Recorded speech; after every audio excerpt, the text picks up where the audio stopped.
Excellences, Monsieur le Président de la République, Madame la Présidente de l'OFNAC, Mesdames, Mademoiselles, Messieurs, distingués invités, nous sommes très honorés et très ravis du choix que Madame la Présidente de l'OFNAC et ses collaborateurs ont porté sur l'Association nationale des imams et oulémas du Sénégal pour être parmi les parties prenantes qui vont faire une déclaration d'engagement afin d'appuyer le gouvernement et l'OFNAC en vue de l'atteinte des objectifs ambitieux que le Sénégal s'est fixé en matière de prévention et de lutte contre la corruption.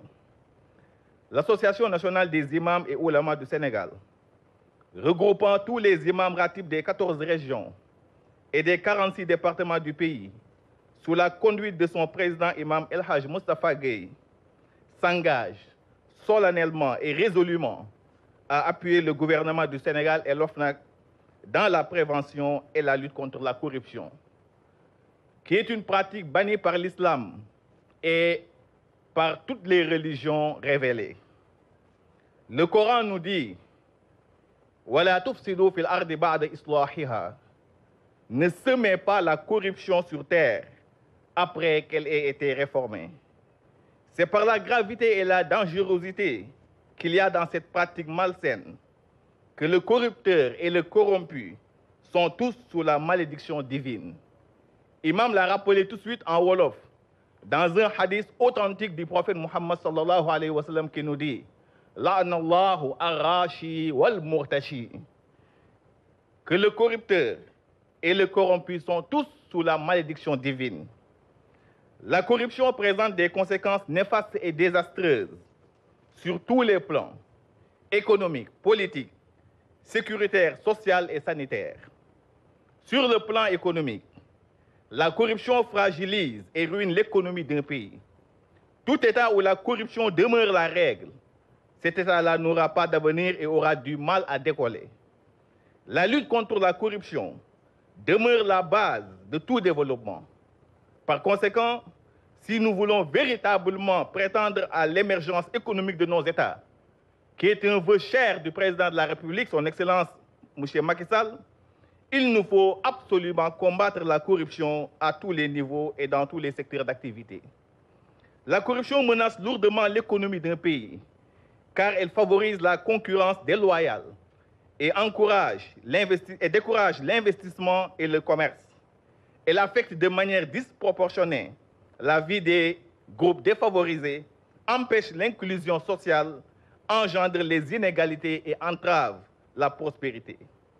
La corruption est aussi une pratique dangereuse qui étouffe la croissance économique, l'innovation et le développement durable d'un pays. Là où la corruption est répandue, l'investissement étranger direct est découragé, les entreprises étant réticentes à investir en raison de la distorsion, de la concurrence déloyale, du coût élevé des affaires, des risques juridiques importants et des dangers sur les réputations. Sur le plan politique, la corruption attaque le fondement des institutions démocratiques en faussant bien entendu les processus électoraux, en pervertissant l'état de droit et menant à des systèmes de gouvernance inefficaces. Elle compromet la démocratie, la bonne gouvernance et le respect des droits de l'homme, car affaiblissant systématiquement les institutions publiques à la base de sociétés justes, n'est-ce pas, et équitables, et qui garantissent un accès à la justice pour tous. Sur le plan sécuritaire et social, la corruption constitue une véritable menace pour les structures de sécurité. Elle peut mener à un mécontentement, à la méfiance à l'égard des gouvernants, des institutions publiques et de l'état de droit, à une spirale de colère et de tension. Elle facilite le trafic de drogue et des personnes, ainsi que d'autres formes de criminalité organisée, ce qui rend notre monde plus instable et moins sûr. La corruption crée ou entraîne en nous le manque de confiance. Personne n'a plus confiance à son prochain, ce qui va sans doute favoriser un climat d'insécurité, de méfiance et de haine entre les populations. Et cela ne va que compromettre la volonté d'Allah subhanahu wa ta'ala, qui n'a jamais cessé de nous exhorter à l'unité, au rassemblement et à la solidarité. Sur le plan sanitaire, toute personne qui pratique la corruption de manière directe ou indirecte, ou qui se nourrit de l'argent issu de pratiques corruptives, ne sera guère en parfaite bonne santé. Les oulémas de la législation islamique ont jugé à l'unanimité que l'argent issu, n'est-ce pas, de la corruption est naturellement illicite.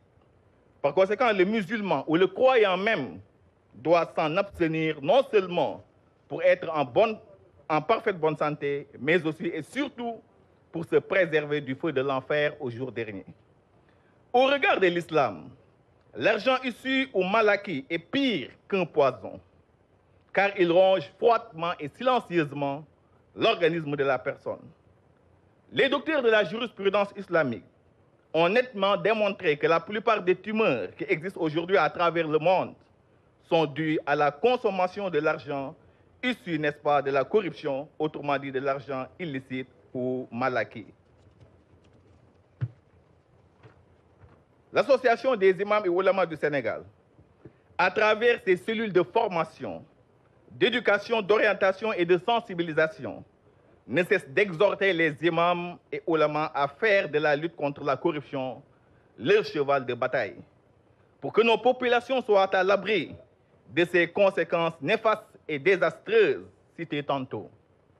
Donc aujourd'hui, nous devons tous nous mobiliser comme un seul homme, tant sur la prévention que sur la lutte contre la corruption, afin d'éradiquer ce fléau de façon définitive dans notre pays.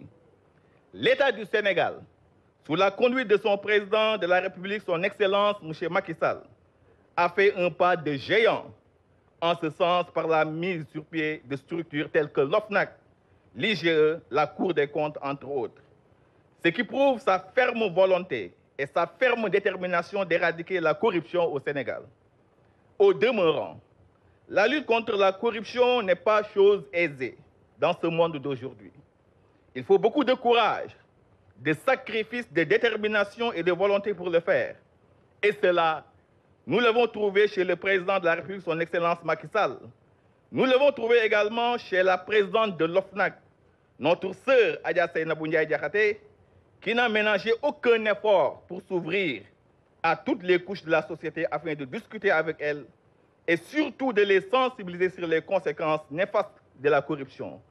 C'est dans ce sillage qu'elle a reçu en audience le bureau exécutif de l'Association des imams et oulémas du Sénégal au mois de juin dernier pour une séance de travail avec tous ses collaborateurs.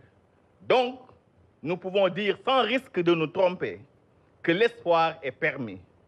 La corruption ne sera certes pas éradiquée, mais sa pratique va être fortement atténuée au regard des politiques initiées par les autorités de la République qui mettent l'accent sur l'implication de tous et la sensibilisation et l'information des citoyens. L'Association nationale des imams oulémas du Sénégal jouera pleinement son rôle et vous assure de sa collaboration franche et entière. Je vous remercie.